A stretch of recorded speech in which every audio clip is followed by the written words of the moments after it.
जैसे जैसे दर्जा हरारत गिरता है और मौसम खज़ा सर्दियों की बाज़ाहिर ना होने वाली बर्फबारी का रास्ता फ्राहम करता है, शमाली आबोहवा में कुछ जानवर अपने प्यालज या मौसम गर्मा के पलमज को खालिस तरीन सफ़ेद के लिए बदल देते हैं। दर हकीकत ज़्यादातर आर्कटिक जानवर मौसमों के साथ बिल्कुल भी रंग नहीं बदलते। नाजरीन, आज हम बात करने वाले हैं ऐसे जानवरों के बारे में जो सर्दियां आते ही सफ़ेद रंग के होना शुरू हो जाते हैं। शदीद सर्दी पड़ती है तो इनकी जिल्द का रंग सफ़ेद होना शुरू हो जाता है। ब्लू न्यूज़ की वीडियो में एक बार फिर खुशामदीद। नाजरीन, अब हम बात करते हैं खरगोश के बारे में।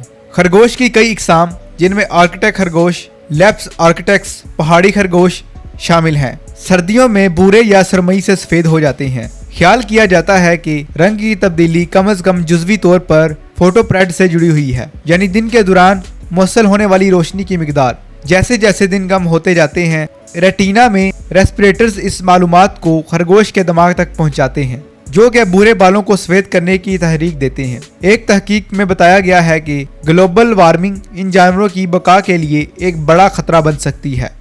नाजरीन, अब हम बात करते हैं वीजल्स के बारे में। वीजल्स की 3 इकसाम बर्फीली सफ़ेदों के लिए अपने गर्म गर्म भूरे रंग बदलती हैं।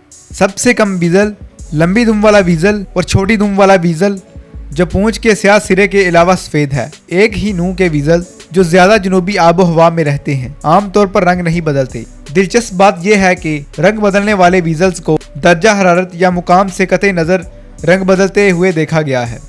अब हम बात करते हैं पैरी कैरिबो के बारे में। कैरिबो की एक ज़ीली नस्ल जो कनाडा के हाई आर्कटिक और ग्रीनलैंड से ताल्लुक़ रखती है। पैरी कैरिबो मौसम सरमा की आमद के साथ ही अपने चांदी के मौसम गर्मा के कोट सफ़ेद रंग के कोट के बदले बदल देती है। वो कैरिबो की वाहद ज़ीली नस्लें हैं जो इस तरह की तब्दीली से गुजर रही हैं। दीगर ज़ीली नस्लें साल भर बुरी या सरमई रहती हैं।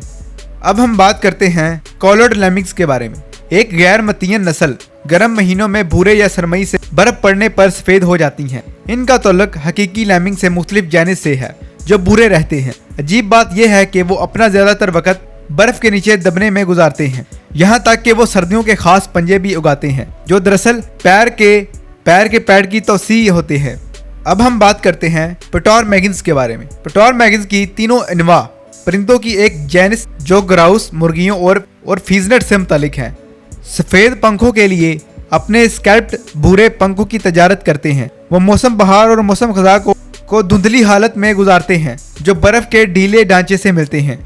सफ़ेद पूंछ वाले पटोरमैगन मुकम्मल तौर पर सफ़ेद हो जाते हैं, जबकि वोल पटोरमैगन और रॉक पटोरमैगन कुछ बरकरार रखते हैं। इनकी दुम में स्याह पंख यहाँ तक के मैच करने के लिए सफ़ेद जूते तैयार करते हैं। नीचे पाँव का अहाता इन्हें बर्फ के ऊपर चलने में भी मदद करता है। इनके मौसम सरमा के परों में हवा के बुलबुले जो मौसलियत में मदद कर सकते हैं, रोशनी को बिखेरते हैं, जिससे वो दूसरे सफ़ेद परिंदों के मुकाबले में ज़्यादा चमकदार सफ़ेद दिखाई देते हैं।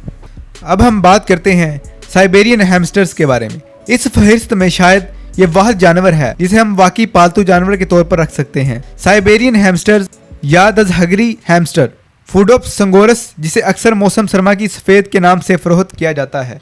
अगर इसे कुदरती रोशनी हासिल करने वाले कमरे में रखा जाए तो चांदी के चकचीले शेड से ज़्यादातर सफ़ेद हो जाएगा।